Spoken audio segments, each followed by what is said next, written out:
ये कहानी है एक डायन के बारे में। माधोपुर नाम का एक गांव था। उस गांव में एक अजय और पार्वती नाम के पति पत्नी रहते थे। अजय सरकारी नौकरी करता था। एक दिन की बात है, गर्मी का समय था। अजय ऑफिस का काम खत्म करके रोज की तरह ऑफिस से घर वापस जा रहा था। रास्ते में एक बाजार बड़ी ढेता था, तो उसने सोचा कि घर जाते जाते कुछ सब्जी लेते चलूं। तो उसे वहां खूब ताजी ताजी मछली दिखी और उसे खरीद लिया। इसके अलावा और कुछ कुछ सामान लेने लगा। सामान लेते लेते उसे समय का पता ही नहीं चला। काफी अंधेरा हो चुका था। घर थोड़ा दूर था, तो वह सोचा कि सीधे सीधे रास्ते से जाऊंगा तो और काफी रात हो जाएगी, इसलिए आज जंगल के रास्ते से जाता हूं, जल्दी पहुंच जाऊंगा। वह जंगल की ओर अपनी गाड़ी घुमा लिया। काफी अंधेरा हो चुका था और अजय तेज गति से गाड़ी चला रहा था।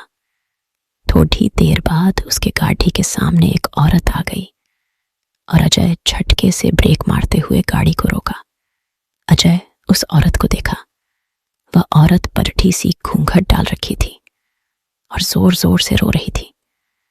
अजय उससे पूछा, कौन हो तुम और तुम्हारा घर कहाँ है? इतनी रात को इस घने जंगल में क्या कर रही हो?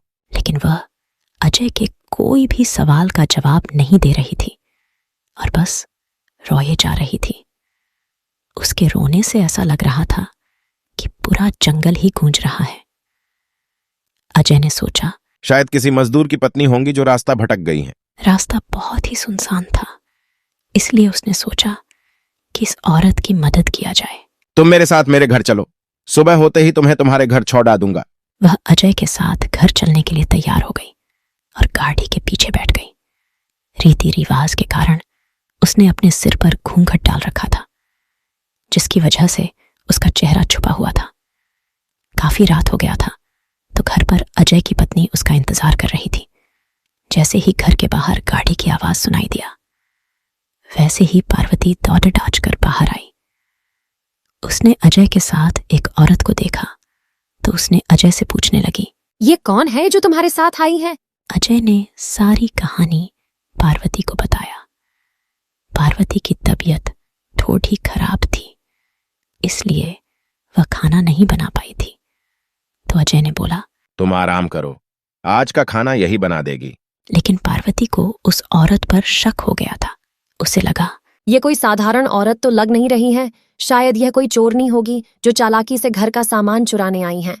मौसम बहुत खराब हो रहा है, तुम जल्दी से खाना बना लो। इतना बोल के पार्वती अपने कमरे में चली गई और वह औरत बिना कुछ बोले रसोई में चली गई। थोड़ी देर बाद रसोई में से बहुत ही अजीब अजीब आवाजें आने लगी। पार्वती उस आवाज को सुनकर सोचने लगी कि ये कैसी आवाज आ रही है। फिर उसने सोचा, शायद मौसम खराब है, इसके वजह से आ रही होंगी। लेकिन उस औरत को लेकर उसका मन अभी भी शांत नहीं था। जब पार्वती 20 मिनट बाद दोबारा रसोई में गई, तो देखी कि वो औरत अभी चुपचाप बैठी ही थी। पार्वती को ये देखकर बहुत गुस्सा आया और पार्वती चिल्लाकर बोली, अभी तक तुमने खाना बनाना शुरू भी नहीं किया है, जल्दी बनाओ खाना, सबको भूख लगी है। उस औरत ने कुछ भी जवाब नहीं दिया और चुपचाप अपना चेहरा ढक कर बैठी थी। पार्वती ने कितने बार उसका चेहरा देखने की कोशिश की, लेकिन देख नहीं पा रही थी। पार्वती ने फिर उससे कहा, चलो अब जल्दी से खाना बना लो, अगर किसी चीज की जरूरत पड़ी तो मुझे बुला लेना। लेकिन फिर भी वो कुछ नहीं बोली।